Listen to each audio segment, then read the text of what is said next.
Hi, ನಮಸ್ಕಾರ ಎಲ್ಲರಿಗೂ. Welcome back to my channel Pushpa's vlogs.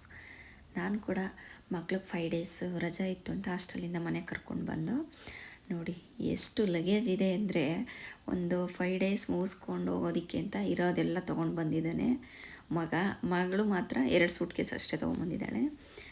ಇದಿಷ್ಟು ತೊಗೊಂಡು ಬಂದಿರೋದು, ಇದರಲ್ಲಿ ಒಗೆಯೋದು ಎಲ್ಲ ಬೇರೆ ಸಪ್ರೇಟ್ ಮಾಡಬೇಕಾಗುತ್ತೆ. ಬಂದ ತಕ್ಷಣ ನನ್ನ ಮಗಳು ಹೇಳಿದ್ದೊಂದೇ, ಅಮ್ಮ ನಾನು ಟಿ ವಿ ನೋಡಬೇಕು, ನಿದ್ದೆ ಮಾಡಬೇಕು, ಮನೆ ಊಟ ತಿನ್ನಬೇಕು, ಮಲಗಬೇಕು, ಇಷ್ಟೇ. ನೋಡಿ ಟಿ ವಿ ಹಾಕ್ಕೊಂಡು ಕುಣಿತಾ ಇದ್ಲು. ಅಷ್ಟರೊಳಗೆ ನನ್ನ ಮೈದನ ಮಗಳು ಕೂಡ ಬಂದಳು. ಅವಳ ಜೊತೆ ಸ್ವಲ್ಪ ಆಟ ಆಡಿ ಎತ್ತಾಡಿಸಿ ಹೀಗೆ ಒಂದು ಹಾಫ್ ಆನ್ ಅವರು ಎಂಜಾಯ್ ಮಾಡಿದ್ಲು. ಆಮೇಲೆ ಅವನು ಅಷ್ಟೇ, ಅವನೊಂಥರ ತಲೆನೇ ಕೆಡಿಸ್ಕೊಳ್ಳಲ್ಲ.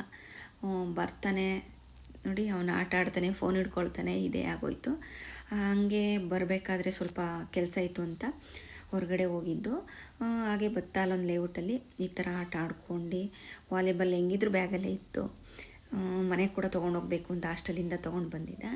ಹಾಗೆ ವಾಲಿಬಾಲ್ ಎಲ್ಲ ಆಡ್ಕೊಂಡು ನೋಡಿ ಮನೆಗೆ ಬಂದು ಡ್ರೆಸ್ ಚೇಂಜ್ ಮಾಡಿ ಈಗ ಸೂಟ್ ಕೇಸಾಗಿರೋ ಬಟ್ಟೆ ಎಲ್ಲ ತೆಗಿತಾ ಇದ್ದಾರೆ. ಒಗೆಯೋಕೆ ಹಾಕೋದು ಯಾವುದು ಮತ್ತು ಯಾವುದೇ ಹೇಗೆ ಜೋಡಿಸ್ಕೊಬೇಕು ಅಂತೆಲ್ಲ ಇಟ್ಟಿದ್ದಾರೆ.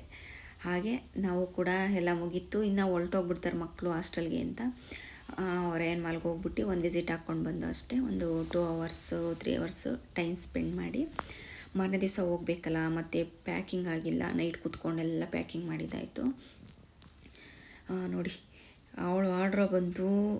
ಅದು ಹೆಂಗಾಗಿತ್ತು ಅಂದರೆ ಆಗದೇ ಇರೋ ಬಟ್ಟೆ ಎಲ್ಲ ಹೆಂಗಸು ಹಾಕಬೇಕಾಗಿತ್ತು. ನನಗೆ ಗೊತ್ತಿಲ್ಲ ಯಾವುದಾಗಲ್ಲ ಯಾವುದಾಗುತ್ತೆ ಅಂತ. ಹಾಗಾಗಿ ಅವಳೇ ಬರಲಿ ಅಂತ ನಾವು ನೋಡಿ ಇದೇ ಥರ ಎಲ್ಲ ಹಿಂಗಡಿಸ್ಕೊಂಡು ಬೇಡ್ದಿರೋದೆಲ್ಲ ಒಂದು ಕಡೆ ಹಾಕಿ ಅದರೊಳಗಡೆ ಬೇಕಾಗಿರೋದನ್ನೆಲ್ಲ ಈ ಥರ ಪ್ಯಾಕ್ ಮಾಡ್ಕೊಂಡು ಮಡಚಿಟ್ಕೊಂಡಿದ್ದಾಯಿತು. 5 ಡೇಸ್ ಒಳಗಡೆ ಏನು ಟೈಮ್ ಹೋಗಿದ್ದೇ ಗೊತ್ತಾಗಿಲ್ಲ. 5 ಡೇಸು ನಾವು ಹೊರಗಡೆ ಎಲ್ಲ ನಾವು ಹೋಗೋಣ ಟ್ರಿಪ್ಗೆ ಅಂತ ಚಿಕ್ಕಮಂಗ್ಳೂರು ಸೈಡು ಅಂತ ಅಂದ್ಕೊಂಡ್ರೆ ಕಾರ್ ಹತ್ತದಾಗಿಂದ ನನ್ನ ಮಗಳದ್ದು ಒಂದೇ ಆಟ, ಅಮ್ಮ ಎಲ್ಲೂ ಹೋಗೋದು ಬೇಡ, ಮನೆಗೆ ಇರಬೇಕು ನಾನು. ಅವನು ಹೋಗೋಣ ಅನ್ನೋದು ಅವನಿಗೆ ಆಸೆ. ಬಟ್ ಅವನು ಬರ್ತಾ ಇರ್ತಾನೆ, ಇವ್ಳು ಬರೋದಕ್ಕಾಗಲ್ಲ ಜಾಸ್ತಿ. ಹಾಗಾಗಿ ಇಲ್ಲಮ್ಮ ಆಗಲ್ಲ, ನಾನು ಮನೆಗೆ ಮಲಗಬೇಕು ಅಂದಿದ್ದಾಯಿತು. ಎಲ್ಲ ಒಟ್ಟಿನಾಗ ಮುಗೀತು ಹಾಲಿಡೇಸ್ ಎಲ್ಲ. ಹಾಗೆ ಹಾಸ್ಟೆಲ್ಗೆ ಹೊರಟು ಬಿಟ್ಬಿಟ್ಟು ಬರಬೇಕಿತ್ತಲ್ಲ ಅಂತ ಬಿಟ್ಬಿಟ್ಟು ಬರೋಕ್ಕೆ ಅಂತ ಹೋದು. ನೋಡಿ ಎಷ್ಟು ಅಂದರೆ ಬಂದಾಗ ಒಂಥರ ಖುಷಿ, ಅಯ್ಯೋ ನನ್ನ ಮಕ್ಕಳು ಬಂದಿರ್ತಾರೆ, ಅವ್ರಿಗೆ ಅದು ಮಾಡಬೇಕು ಇದು ಮಾಡಬೇಕು ಅಂತೆಲ್ಲ. ಬಿಡಬೇಕಾದ್ರೆ ಅಷ್ಟೇ ಬೇಜಾರಾಗ್ಬಿಡುತ್ತೆ.